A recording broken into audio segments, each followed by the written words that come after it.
Texas, where the Ocean Crescent has just docked and is carrying that very special piece of equipment that will soon make its way from here to the first Cav Museum in Fort Hood, Texas.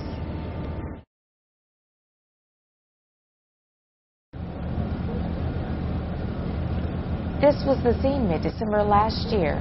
The last military vehicle crossed the Iraq-Kuwait border, bringing an end to Operation New Dawn.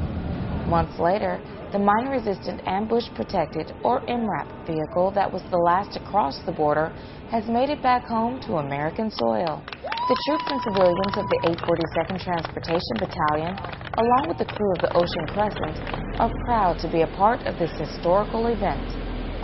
It feels great being a part of history. From being a soldier, from being a sergeant major here at the 842nd here at the Port of Beaumont, even at Fort Hood and First Cav, it's just we're all instilled in history.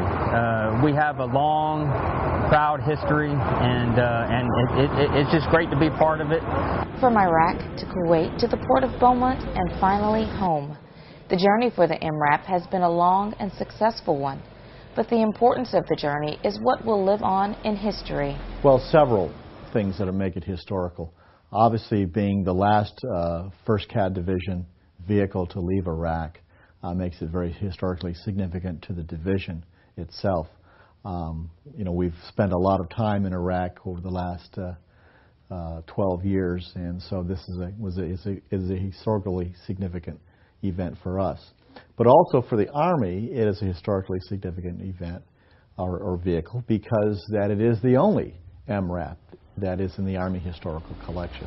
There is still much work ahead before the MRAP takes its place in history at the 1st Cavalry Division Museum at Fort Hood, Texas.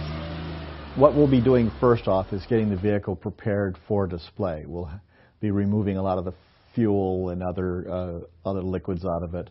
We'll be plugging some holes if we need to keep rain out of it, and also we'll be kind of doing some bird proofing and things of that sort. Soon the last vehicle out of Iraq will be on display for the world to see. And for those who have experienced Operation Iraqi Freedom or New Dawn, it will always serve as a reminder of the lives we lost. I'm standing here at Fort Hood, Texas at the 1st Cav Museum, and right behind me is the plot